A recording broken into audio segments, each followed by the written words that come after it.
Hello and welcome to episode 54 of Board Game Blitz, a proud member of the Dice Tower Network, and a podcast about all things board games that you can listen to in less time than it takes to punch your way out of a paper bag. Board Game Blitz is sponsored by Gray Fox Games. This week, we're talking about sensory elements in games. First, we discuss a couple games we've played recently, like Sidereal Confluence, Unfinished Case of Holmes, and Noch Mal. Then, we talk about board games that employ unique sensory experiences into their mechanisms.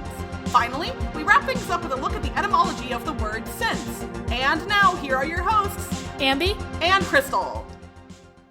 Before we head into the main part of the episode, we wanted to remind everyone that we, as a part of our 2-year anniversary, released our top 100 games of all time. We actually released our last video in that series yesterday, and that was the one where Ambie and I talked together about our top 10, and we discussed Cassidy's top 10 as well.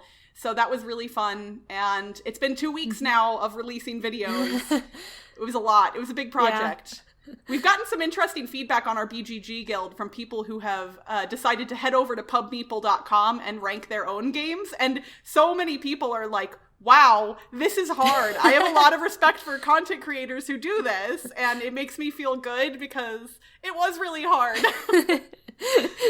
Yeah. But it's fun, and it's nice definitely seeing people's lists, too, to see, like, where you overlap and stuff. Yeah, I hope it kind of gives people a better idea of who we are as gamers. Obviously, I think the podcast helps you get to know that a little bit and helps you get to know us as people. But the top 100 list is a nice little snapshot of who we are. And I know that there are some surprises on at least my list, so that's kind of neat. When my first list was released, someone on Twitter was saying it would all be train games, and I'm like, you might be surprised at the variety there. Yeah, there aren't that many train games on your list. They're spread out. Yeah. All right, so I hope everyone heads over to YouTube to check out those videos. And please, if you have any feedback about our top 100, especially for me, I'm new to video editing, and so I didn't do a lot of production with my videos. I would have liked to have shown, gameplay footage or photos, but I didn't have that on my own, and I obviously wasn't going to steal other people's photos of games. So it's just me on a couch talking the whole time, and I hope in the future to do a little bit more with the production of such videos, but feedback is welcomed. You can email us or tweet at us, any of the usual places.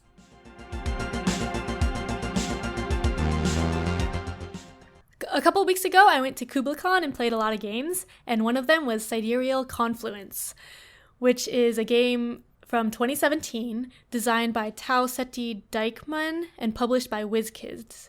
It plays 4 to 9 players in 2 to 3 hours, and it's the same amount of time even with more players because there's 6 rounds and the main phase is timed, so it scales well for more players. But this is a economic engine building game with a lot of trading, so it's a pretty heavy game, but it plays a high number of player count, which is rare, I think, in games. So the way Sidereal Confluence works is there's different aliens with variable powers, and each person gets a different alien race that they are, and you have resource conversion cards, so you're converting some cube resources into other cube resources and trying to get more and more things. And the resources are worth a different amount of points, and you have a cheat sheet that tells you that how much the little cubes are worth versus how much the big cubes are worth and other things are worth, so you know how much you can trade things for and how much it's worth. And the main thing of the game is you don't have all the resources you need, but other people do, and so you're trading everything with them. You can trade the resources, you can trade the conversion cards you have, like your engine. You can't trade points, but you can trade pretty much anything else.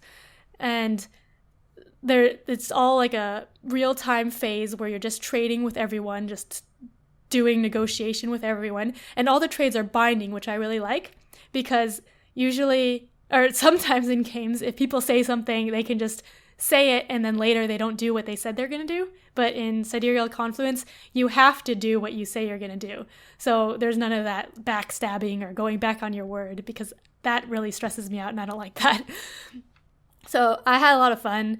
The main way you get points is either by converting resources to points, or there's these research things that you do, which is You have to get a bunch of resources to research new technology, and that gets shared with everyone, and you get points for doing that. So it was a lot of fun. I really like building up engines and converting resources to other resources and having it keep going and going. But at a convention, it's a lot of talking because you're just trading and negotiating with people the whole time. And at a convention, you tend to lose your voice already. So it's kind of hard to play at a convention when you're already losing your voice. So I recommend not playing it at a convention.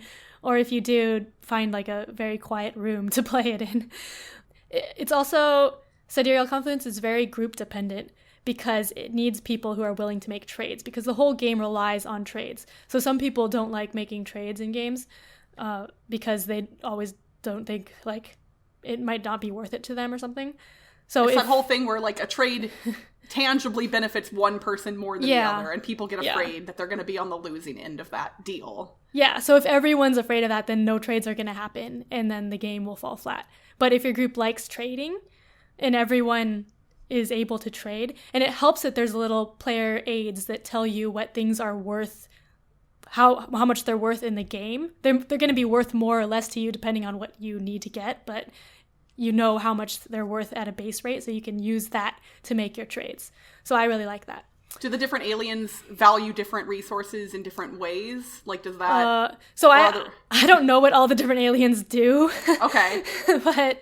But they have different powers. Like, mine broke ties on bidding, because to get certain things, you can bid on stuff, too. But they all start with different cards that convert resources differently. So mine had a bunch of green convert to better resources. So I wanted green cubes to start with, and other people wanted other colored cubes. So...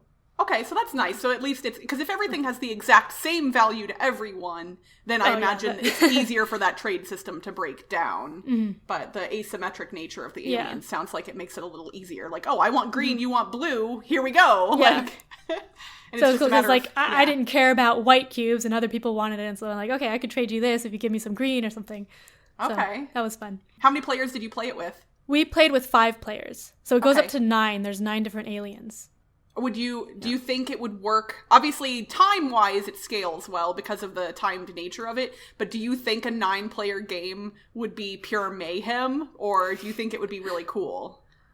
For me, it might be mayhem because there's too many people to keep track of. But I think my friend really, really likes the game, and I think he would want to play it with 9. But definitely at your own home, like not in a loud place, because you need to be talking to everyone, and probably at a more circular table so you can see everything going on. Because if you're at a rectangular table where someone's on the other end, you can't really see what they're doing.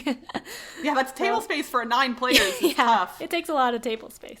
It actually would work. I've got a 10-seat poker table that I play games on at my house, and I imagine it would work pretty well. Mm-hmm. It's like more...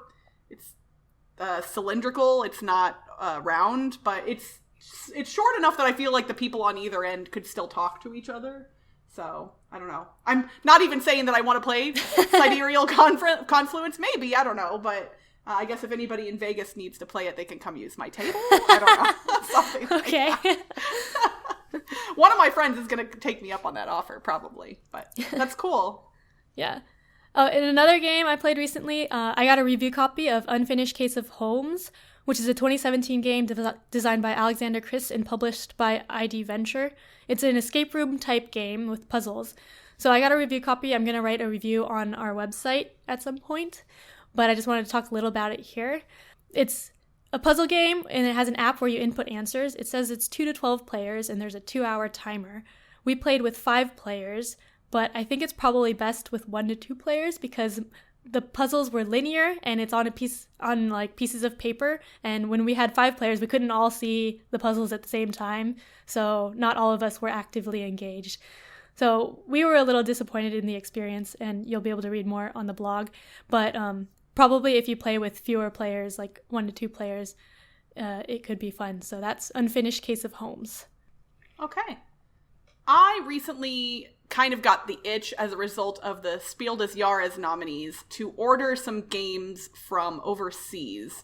So I made an order on Amazon.de, And admittedly, my order actually hasn't arrived yet, although it should be coming in the next few days. But luckily, one of the games that I ordered, a friend of mine already had, and so I got to play it, and luckily I loved it because it's coming to me soon, and that is Noch Mal. Noch Mal is a roll and write game, which is designed by Inka and Marcus Brand, and it was released in 2016 by Schmidt Spiel. It is currently only available in Europe, which is why I ordered it from Amazon.de. I do not believe it has North American distribution, but it's pretty easy to order from Amazon.de and get things shipped over to the States. It takes a little while, but it's not that expensive. So I try and talk about games that people can actually get, and this one's pretty easy to get, even though it's not in North America.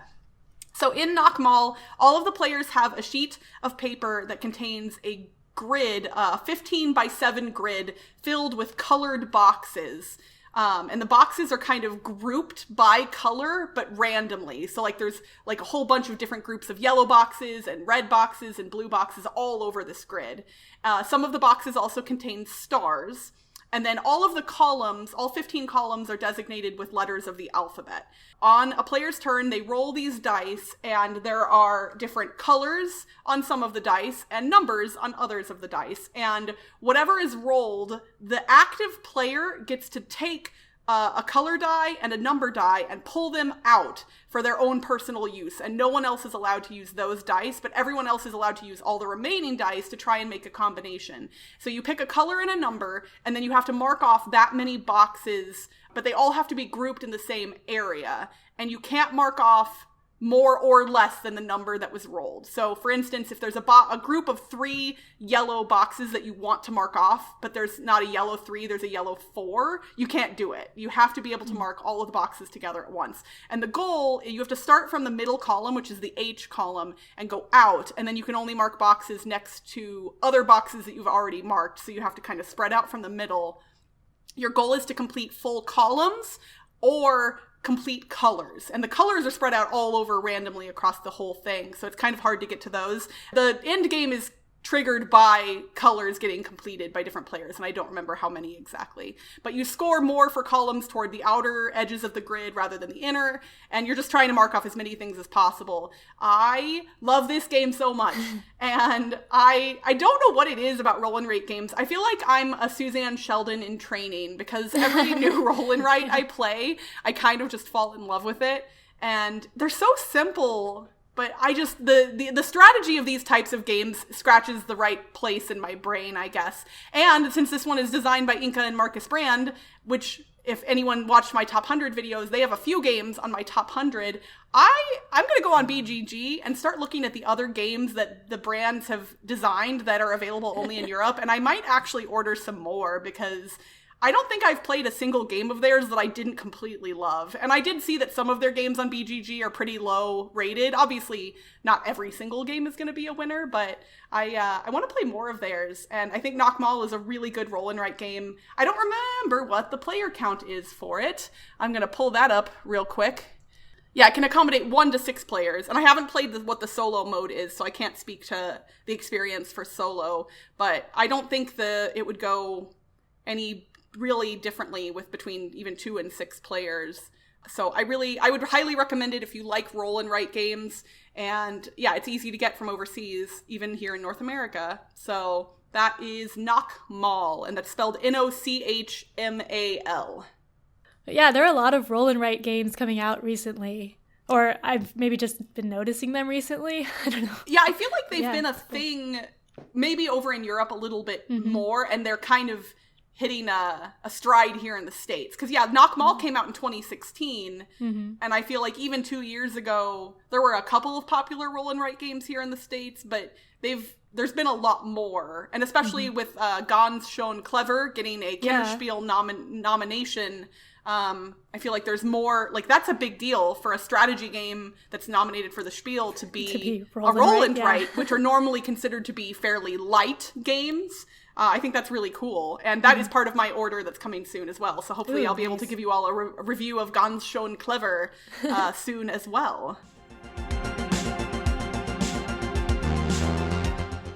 For this week's thematic discussion, we wanted to talk about board games that involve sensory experiences that are outside the norm or are unique to other board games. And so when I say sensory, I obviously mean things involving the 5 senses: sound, sight, smell, touch, and taste. And we have found examples of all 5, although admittedly a couple of those categories don't have a lot of options. We do have some for all of them. So maybe we should start with the ones that are a little bit lackluster in their listings. Which I would imagine most people will not be surprised to know are the smell and taste categories. But we did find some. Yeah. Smell, there's The Perfumer, which is a recent game. Maybe it's not that recent, but I think it has, like, scratch and sniff type things in the game, right? I haven't played it yet. There's a few games that are smell-based, and they all seem to be centered around similar things. Like, they're often scratch and sniff. Although one of the ones that I found when I was doing some research is called Spice Navigator. And I'm going to pull it back up on BGG because I was looking it up earlier. It came out in 1999, and somebody was saying that it actually has real spices, like in 20 small containers that get thrown into a bag. Yeah.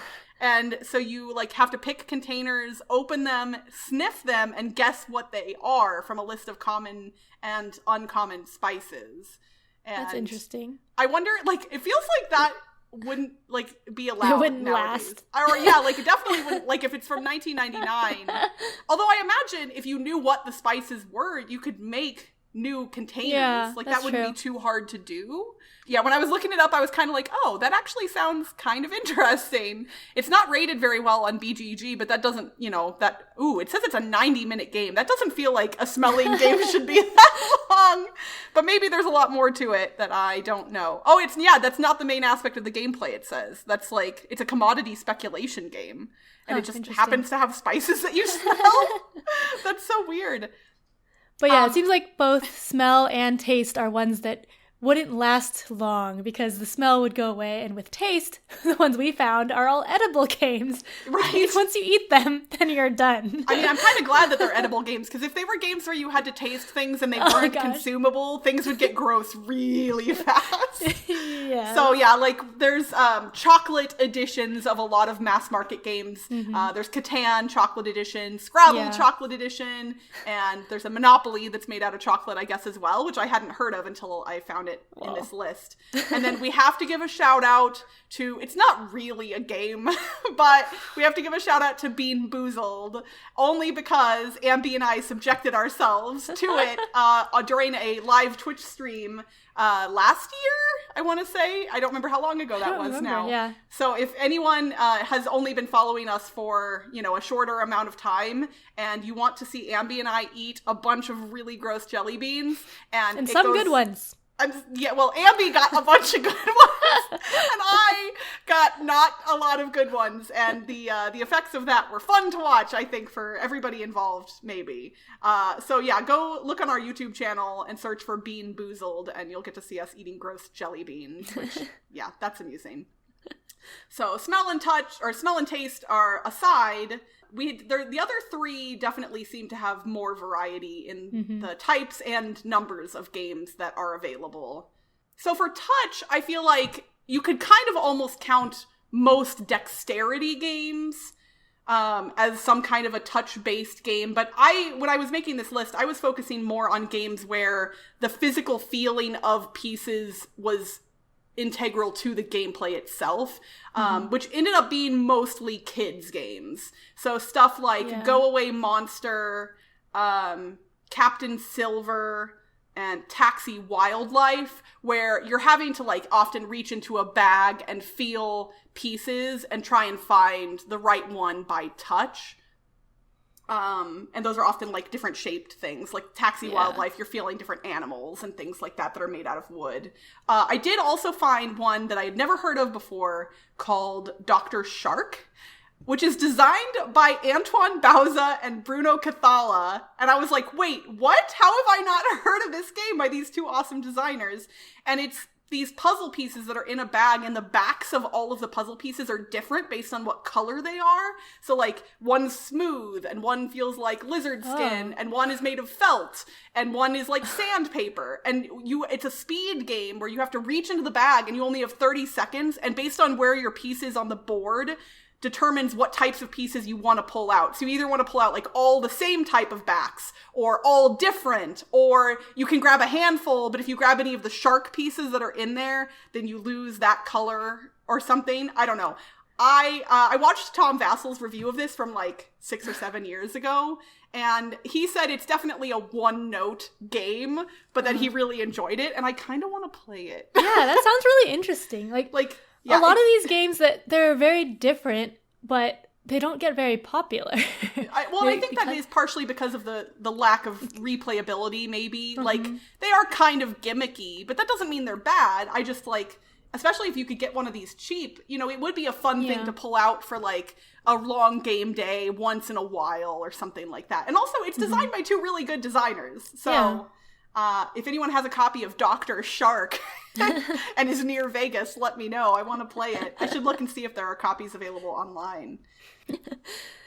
And then for Sight and Sound, those are the ones that we have more games that have stood the test of time, I think. Yeah, definitely I think the top, as far as quality games, fall into these 2 categories. Yeah. Although I guess for Sight, all games have sight, but we're talking more about the absence of sight in some of these. Yeah, or where, like, sight is used in a different way. You're not just looking at a board. There's a board game that's coming out, I believe, this year that a woman designed because her uncle is blind, and she wanted to, I might get some of the details wrong, but she wanted to create an experience for other people to kind of experience what it's like to not be able to see. And so she created a game called Nyctophobia, which means fear of the dark. And it's a cooperative game, or I guess a one versus many game, where everyone is wearing blindfolds and can't see the board at all and have to navigate by touch only. And the board has 3D elements on it. And then the player who can see is the one that's trying to hunt them down. And there's a timer involved somehow, like they have to survive until the police arrive to rescue them. But I think it sounds really neat. And there are other games like When I Dream where one player's sight is removed. But this is unique in that most of the player's sight is removed. And I think that's pretty cool. Yeah, that seems pretty interesting. Yeah, I want to play it. I know, I do too. I'm very curious to know. Oh, it says that Pandasaurus is going to be publishing it. Pandasaurus is publishing some good stuff.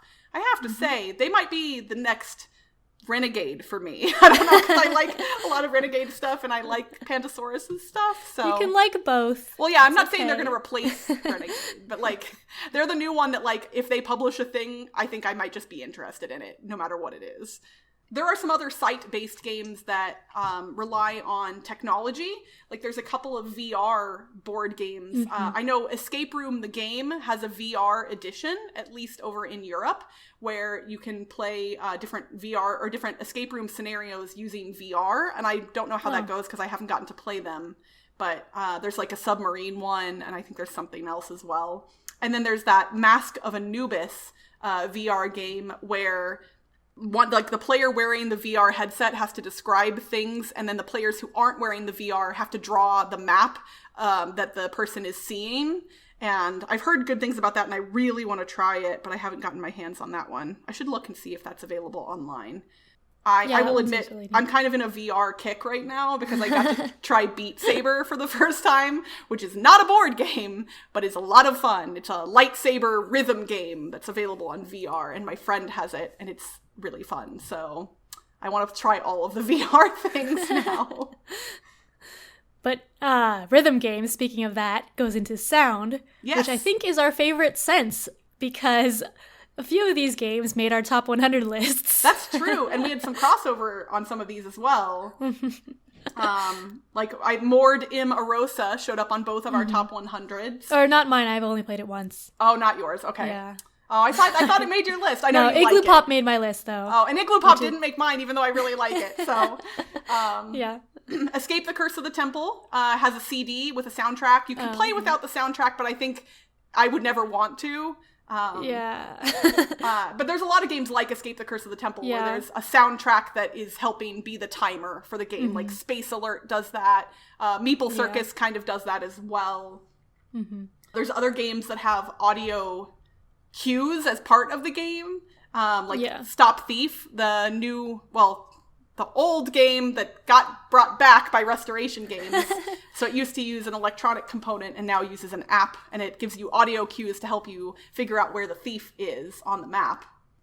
And then there's a lot of older games, I think, that use sound in pretty interesting ways, like the classic game Operation, for instance. You're trying to pull these little plastic pieces out of this guy, and that like fear of setting off the buzzer is intense, and I think it really kind of helps make that game a little more thematic than you would expect for like a mass market game. But like I was always like terrified to set off the buzzer. Well, I think the buzzer also like vibrates, so it kind of shocks you, which is, I guess, the sense of touch, because it vibrates when you hit it, and so that adds to the fear of it. Yeah, there's definitely it's an intense experience. Yeah, a lot of those older games have more unique things using the senses, I think.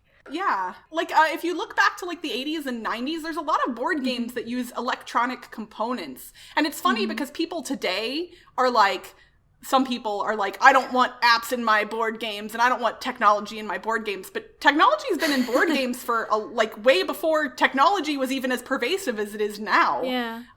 One of the games that showed up on my top 100 list that is from 1992 is the Omega Virus, and that's a classic Squawk Box game. The entire game is run by the electronic box in the middle. And I'm going to keep saying over and over again that I hope Restoration Games brings it back. And I know that it's on the top of their want list. Whether they're actually working on it yet or will ever get the licensing for it, I do not know. But I desperately want a new Omega Virus, even though I still love my original copy and still play it. But I owned a bunch of those electronic games when I was a kid. Like, I had Mall Madness and Dream Phone, and those games were entirely dictated by the audio parts of their, like, electronic components. So you couldn't play them without an audio cue. Yeah, I had a bunch of them that were, like, more dexterity type, but they still were electronic. So, yeah. So lots of audio-based games throughout history, not just modern ones. Well, we would love to hear what some of your favorite games are that involve a sensory element in a unique way. So if there's any that we forgot, tweet at us or post in our BGG Guild on the thread for this episode, because I'm sure that we've missed some big ones. But this was an interesting list to put together. There was more games that used all of the senses than I thought there would be. I was thinking that this might be kind of like, a couple games here and there, but there's a lot of them.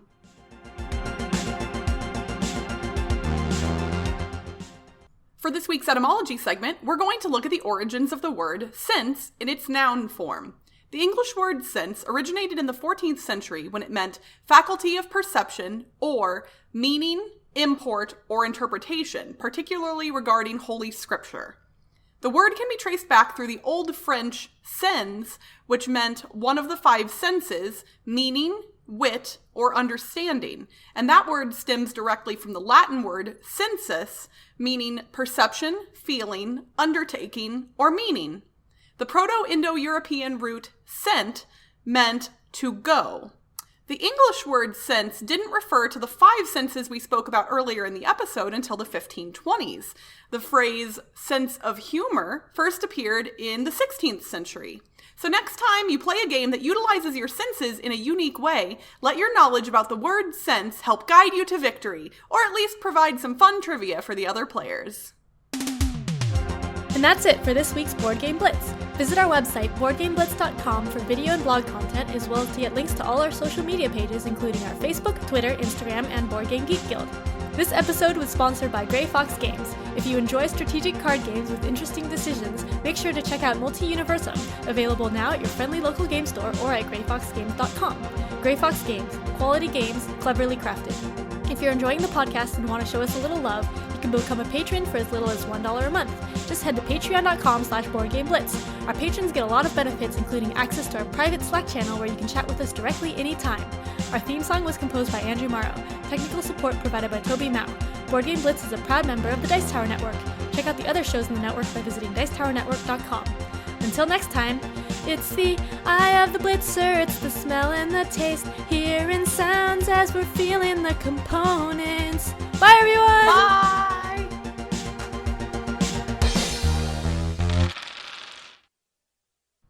My claps are so unsatisfying. They're like... Please put that in the bloopers. But that's not a blooper. But it's funny. My claps are so unsatisfying. Like, you just sounded so sad. Like, of all the things in the world to be sad about, like, that's a great one. Yeah, well, there are a lot of roll.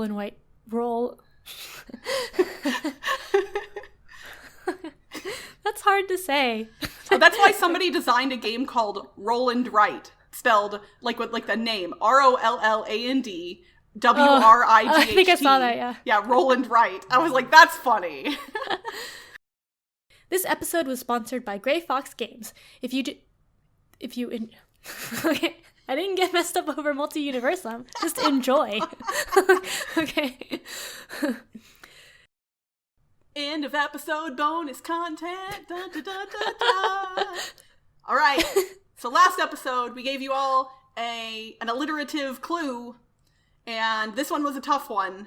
We asked you to retheme a classic roll and move game for enormous city-destroying primates.